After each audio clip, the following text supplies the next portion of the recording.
ಇವತ್ತು ರಾಜ್ಯದಲ್ಲಿ ವಿಶೇಷವಾಗಿ ಬಂಡೀಪುರ ಮತ್ತು ನಾಗರಹೊಳೆ ನಮ್ಮ ಹುಲಿ ಸಂರಕ್ಷಿತ ಪ್ರದೇಶದ ಅರಣ್ಯ ಅಂಚಿನಲ್ಲಿ ಏನು ಅಲ್ಲಿ ಕೆಲವೊಂದು ಕಡೆ ಅಕ್ಟೋಬರ್ ನವೆಂಬರಲ್ಲಿ ಹುಲಿ ದಾಳಿಯಿಂದ ಸುಮಾರು 3 ಜನ ಮೃತಪಟ್ಟಿದ್ದರು, ಒಬ್ಬರು ತೀವ್ರವಾಗಿ ಗಾಯಗೊಂಡಿದ್ದರು. ಈ ಮಾನವ ಪ್ರಾಣಿ ಸಂಘರ್ಷ ಹೆಚ್ಚಳವಾದಂಥ ಒಂದು ಹಿನ್ನೆಲೆಯಲ್ಲಿ ನಾವು ನವೆಂಬರ್ 7ನೇ ತಾರೀಕಿನಿಂದ ಇವತ್ತೇನು ಬಂಡೀಪುರದಲ್ಲಿ ಮತ್ತು ನಾಗರಹೊಳೆ ನಮ್ಮ ಹುಲಿ ಸಂರಕ್ಷಿತ ಪ್ರದೇಶದಲ್ಲಿ ಸಫಾರಿಯನ್ನು ಕ್ಲೋಸ್ ಮಾಡಿ ಆದೇಶವನ್ನು ಮಾಡಿದ್ದೇವೆ. ಮತ್ತು ಆ ಭಾಗದಲ್ಲಿರುವಂಥ ಚಾರಣಪಥಗಳನ್ನು ನಾವು ನಿಲ್ಲಿಸಿದ್ದೇವೆ, ಸ್ಥಗಿತಗೊಳಿಸಿದ್ದೇವೆ. ಇವತ್ತು ನಮ್ಮ ಸರ್ಕಾರ ಎಲ್ಲಕ್ಕಿಂತ ಮೊದಲನೇ ಆದ್ಯತೆ ನಮಗೆ ಮಾನವ ಜೀವ, ಪ್ರತಿ ಜೀವವೂ ಅತ್ಯಮೂಲ್ಯವಾದಂಥದ್ದು. ಪ್ರತಿ ಕುಟುಂಬದ ನೋವು ನಮ್ಮದೇ ನೋವು ಅನ್ನುವಂಥ ಒಂದು ಭಾವನೆ ನಾವೆಲ್ಲ ಇಟ್ಟುಕೊಂಡಿದ್ದೇವೆ. ಯಾವುದೇ ಜೀವಹಾನಿ ಆದರೂ ಇವತ್ತು ಅದು ಆಗಲೇಬಾರ್ದು ಅನ್ನುವಂಥದ್ದು ನಮ್ಮ ಒಂದು ಉದ್ದೇಶ ಇದೆ.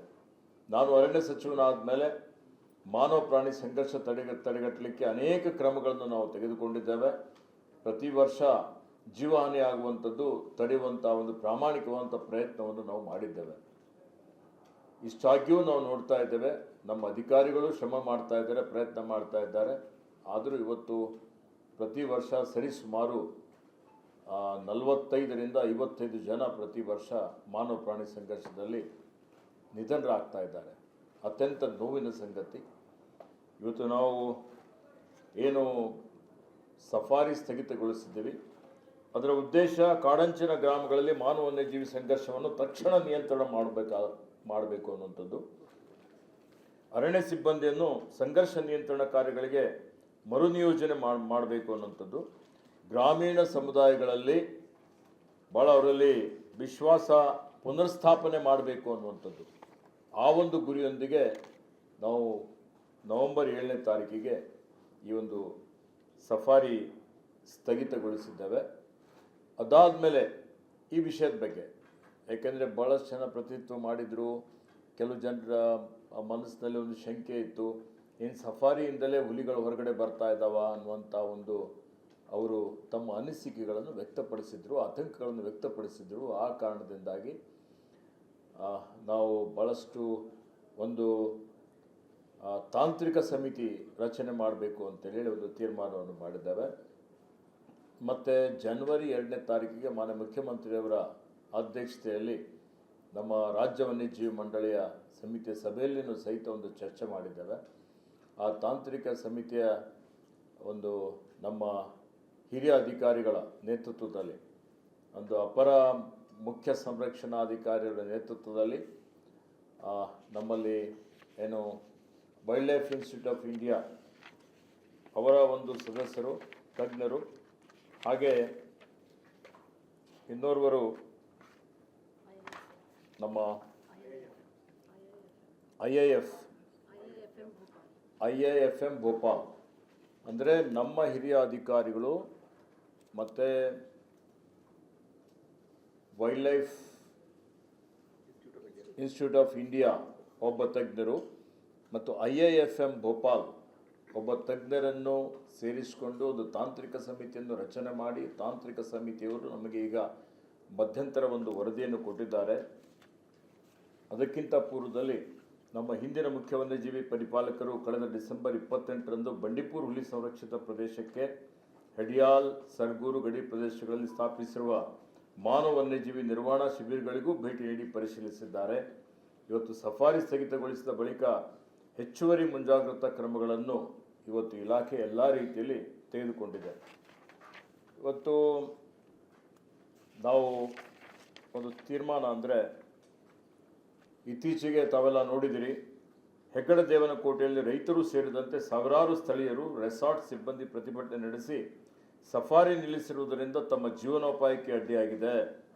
ಸಫಾರಿ ಪುನರಾರಂಭಿಸಬೇಕು ಎಂದು ಮನವಿ ಮಾಡಿರುವ ಹಿನ್ನೆಲೆಯಲ್ಲಿ ಹಾಗೂ ರಾಜ್ಯ ಮತ್ತು ರಾಷ್ಟ್ರ ಮಟ್ಟದ ಹಲವು ಮಾಧ್ಯಮಗಳಲ್ಲಿಯೂ ಸಹಿತ ಸಫಾರಿ ಪುನರಾರಂಭಿಸಬೇಕು ಎಂದು ವರದಿಗಳು ಪ್ರಕಟವಾಗುತ್ತಿರುವ ಹಿನ್ನೆಲೆಯಲ್ಲಿ ಜೀವ ಉಳಿಬೇಕು, ಜೀವನೋಪಾಯ ಇರಬೇಕು ಎಂಬ ಕಾರಣಕ್ಕಾಗಿ ಸಫಾರಿಯನ್ನು ನಿಯಂತ್ರಿತವಾಗಿ ಮತ್ತು ಹಂತ ಹಂತವಾಗಿ ಪುನರಾರಂಭ ಮಾಡುವ ಕುರಿತು ಸುದೀರ್ಘವಾಗಿ ಇವತ್ತು ನಾನು ಒಂದು ಚರ್ಚೆಯನ್ನು ಮಾಡಿ ಸಫಾರಿ ಹಂತ ಹಂತವಾಗಿ ಪುನರಾರಂಭ ಮಾಡಬೇಕು ಅಂತೇಳಿ ಇವತ್ತು ಅರಣ್ಯ ಇಲಾಖೆ ತೀರ್ಮಾನ ಮಾಡಿದೆ ಅನ್ನುವಂಥ ಒಂದು ಮಾತನ್ನು ತಮ್ಮಲ್ಲಿಗೆ ಹೇಳಿಕೆ ಬಯಸ್ತಾ ಇದೆ. ಹಾಗೆ ಇವತ್ತು ಏನು ನಮ್ಮ ರಾಜ್ಯ ವನ್ಯಜೀವಿ ಮಂಡಳಿಯ ಸಭೆ ಆಯಿತು 2ನೇ ಜನವರಿಗೆ, ಆ ಸಭೆಯಲ್ಲಿ ಸಹಿತ ಇವತ್ತು ಏನು ನಮ್ಮ ಮಧ್ಯಂತರ ವರದಿ ಆಧಾರದ ಮೇಲೆ ಹಂತ ಹಂತವಾಗಿ ಇವತ್ತು ನಮ್ಮ ತಾಂತ್ರಿಕ ಸಮಿತಿ ವರದಿ ಏನು ಕೊಟ್ಟಿದೆ, ವರದಿ ಆಧರಿಸಿ ಸಫಾರಿಯನ್ನು ಪುನರಾರಂಭಿಸಬೇಕು ಅನ್ನುವಂಥ ಒಂದು ಚರ್ಚೆಯೂ ಆಗಿದೆ. ಬಂಧುಗಳು, ಇವತ್ತು ಬಂಡೀಪುರ ಹುಲಿ ಸಂರಕ್ಷಿತ ಪ್ರದೇಶದ ಒಟ್ಟು ವಿಸ್ತೀರ್ಣ 1036 ಚದರ ಕಿಲೋಮೀಟರ್ ಆಗಿದೆ. ಇದರಲ್ಲಿ ಪ್ರವಾಸೋದ್ಯಮ ವಲಯ ಕ್ಷೇತ್ರ 8% ಅಂದರೆ ಕೇವಲ 80 ಚದರ ಕಿಲೋಮೀಟರ್ ಆಗಿದೆ. ಅದೇ ರೀತಿ ನಾಗರಹೊಳೆ ಒಟ್ಟು ವಿಸ್ತೀರ್ಣ 844 ಚದರ ಕಿಲೋಮೀಟರ್ ಆಗಿದೆ. ಪರಿಸರ ಪ್ರವಾಸೋದ್ಯಮ ವಲಯ ಕೇವಲ 63 ಚದರ ಕಿಲೋಮೀಟರ್ ಅಂದರೆ 7.5% ಮಾತ್ರ. ಹೀಗಾಗಿ ಹುಲಿಗಳು ಕಾಡಿನಿಂದ ನಾಡಿಗೆ ಬರುತ್ತಿರುವುದಕ್ಕೆ ಇವತ್ತು ಸಫಾರಿಯಿಂದಲೇ ಬರ್ತಾ ಇದ್ದಾವೆ ಅನ್ನುವಂಥದ್ದು ವೈಜ್ಞಾನಿಕವಾಗಿ ಯಾವುದೇ ಆಧಾರ ಇಲ್ಲ ಅನ್ನುವಂಥ ಎಲ್ಲ ಹಿರಿಯ ಅಧಿಕಾರಿಗಳು ತಮ್ಮ ಅಭಿಪ್ರಾಯವನ್ನು ಇವತ್ತು ನಮಗೆ ಮಂಡಿಸಿದ್ದಾರೆ. ಇವತ್ತೇನು ಸಿಬ್ಬಂದಿಯ ಒಂದು ಕೊರತೆ ಇದೆ ಅನ್ನುವಂಥದ್ದು ಇತ್ತು. ಹೀಗಾಗಿ ನಾವು ಬಂಡೀಪುರ, BRT, ನಾಗರಹೊಳೆ ಹುಲಿ ಸಂರಕ್ಷಿತ ಪ್ರದೇಶ ಮತ್ತು ಮಲೆಮಹದೇಶ್ವರ ವನ್ಯಜೀವಿ ಧಾಮದಲ್ಲಿ ಮುಂಚೂಣಿ ಸಿಬ್ಬಂದಿ ಕೊರತೆ ಮತ್ತು ವಾಹನಗಳ ಅಗತ್ಯತೆ ಬಗ್ಗೆ ಚರ್ಚಿಸಿದ್ದು, ನವೆಂಬರ್ 7ಕ್ಕೆ ಮುನ್ನ ಸಫಾರಿಯಲ್ಲಿ ಬಳಕೆ ಆಗುತ್ತಿದ್ದ ವಾಹನಗಳ ಪೈಕಿ ಪ್ರಥಮ ಹಂತದಲ್ಲಿ 50% ಮಾತ್ರ ಈ ಸಫಾರಿ ಪ್ರಾರಂಭ ಮಾಡಬೇಕು ಅಂತೇಳಿ ನಾವು ತೀರ್ಮಾನವನ್ನು ಮಾಡಿದ್ದೇವೆ. ಅದರ ಉದ್ದೇಶ ಅದರಲ್ಲಿ, ಏಕೆಂದರೆ ಅಂತಿಮವಾಗಿ ಇನ್ನು ನಮಗೆ ನಮ್ಮ ತಾಂತ್ರಿಕ ಸಮಿತಿಯ ವರದಿ ನಮಗೆ ಬರಬೇಕಾಗಿದೆ. ಉಳಿದ ನಮ್ಮಲ್ಲಿ ಏನು 50% ವಾಹನ ಮತ್ತು ಸಿಬ್ಬಂದಿ ಏನಿದ್ದಾರೆ, ಆ ಸಿಬ್ಬಂದಿಯನ್ನು ಅರಣ್ಯದಂಚಿನ ಗ್ರಾಮಗಳ ಬಳಿ ಗಸ್ತು ಹೆಚ್ಚಿಸಲು ಬಳಸುವ ಮೂಲಕ ವನ್ಯಮೃಗಗಳು ನಾಡಿಗೆ ಬಾರದಂತೆ ತಡೆಯಲು ಅವರಿಗೆ ನಾವು ಸೂಚನೆಯನ್ನು ಕೊಟ್ಟಿದ್ದೇವೆ. ಬಂಡೀಪುರ ಮತ್ತು ನಾಗರಹೊಳೆ ಹುಲಿ ಸಂರಕ್ಷಿತ ಪ್ರದೇಶದಲ್ಲಿ ಕೇವಲ 50% ವಾಹನ ಮಾತ್ರ ಬಳಕೆ ಮಾಡಲಾಗುವುದು ಅಂತೇಳಿ ನಾನು ಮಾಧ್ಯಮದ ಮುಖಾಂತರ ತಮ್ಮೆಲ್ಲರಿಗೆ ತಿಳಿಸಲಿಕ್ಕೆ ಇಚ್ಛೆ ಪಡ್ತಾ ಇದ್ದೇನೆ. ನೋಡಿ, ಮೊದಲೆಲ್ಲ 8 ಗಂಟೆ ತನಕ ಸಫಾರಿಗೆ ಸಮಯ ಕೊಡ್ತಾಯಿದ್ರು. 8 ಗಂಟೆ ಇದ್ದಿದ್ದು ನಾವು 5 ಗಂಟೆ ಮಾಡಿದ್ದೇವೆ ಬಂಡೀಪುರದಲ್ಲಿ. ಮತ್ತು ಬೇರೆ ಬೇರೆ ಕಡೆ ಸ್ವಲ್ಪ ಟೈಮಿಂಗ್ ಕಡಿಮೆ ಮಾಡಿದ್ದೇವೆ. ಮತ್ತು ಹಿಂದೆ ಏನು ಎಷ್ಟು ವಾಹನಗಳು ಉಪಯೋಗ ಮಾಡ್ತಾಯಿದ್ರು ಆ ವಾಹನಗಳ ಸಂಖ್ಯೆ ಅರ್ಧಕ್ಕೆ ಇಳಿಸಿದ್ದೇವೆ. ಇವತ್ತು ಹೌದು ಟ್ರಿಪ್ಸು ಕಡಿಮೆ ಮಾಡಿದ್ದೇವೆ.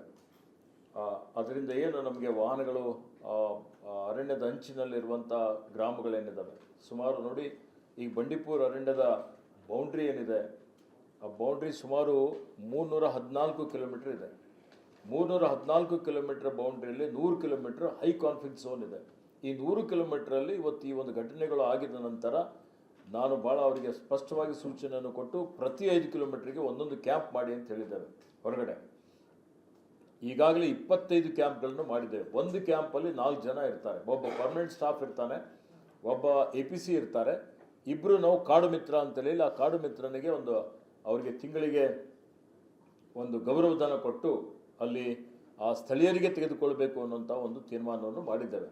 ಹೀಗಾಗಿ ಸುಮಾರು 100 ಜನ ಹೆಚ್ಚುವರಿ ಸಿಬ್ಬಂದಿಗಳನ್ನು ಈ ಒಂದು ಅರಣ್ಯದ ಅಂಚಿನಲ್ಲಿರುವಂಥ ಗ್ರಾಮಗಳಿಗೆ ಯಾವುದೇ ರೀತಿಯ ಒಂದು ಸೂಚನೆ ಬಂದರೆ, ಹುಲಿ ಬಂತು, ಆನೆ ಬಂತು, ಮತ್ತೊಂದು ಬಂತು ಅಂತೇಳಿ ತತ್ಕ್ಷಣವೇ ಅವರಲ್ಲಿ ಹೋಗಬೇಕು ಅನ್ನುವಂಥ ರೀತಿಯಲ್ಲಿ ಒಂದು ವ್ಯವಸ್ಥೆಯನ್ನು ಮಾಡಿದ್ದೇವೆ. ಅದಕ್ಕಾಗಿ ಎಷ್ಟು ವಾಹನಗಳು ಬೇಕು, ಅದಕ್ಕೆ ಏನು ಅವರಿಗೆ ಸಲಕರಣೆಗಳಿರ್ಬೋದು, ಅವ್ರಿಗೇನು ಸೌಲಭ್ಯ ಕೊಡಬೇಕು, ಅವೆಲ್ಲ ಸೌಲಭ್ಯಗಳನ್ನು ನಾವು ಅವರಿಗೆ ಒದಗಿಸಿಕೊಟ್ಟಿದ್ದೇವೆ.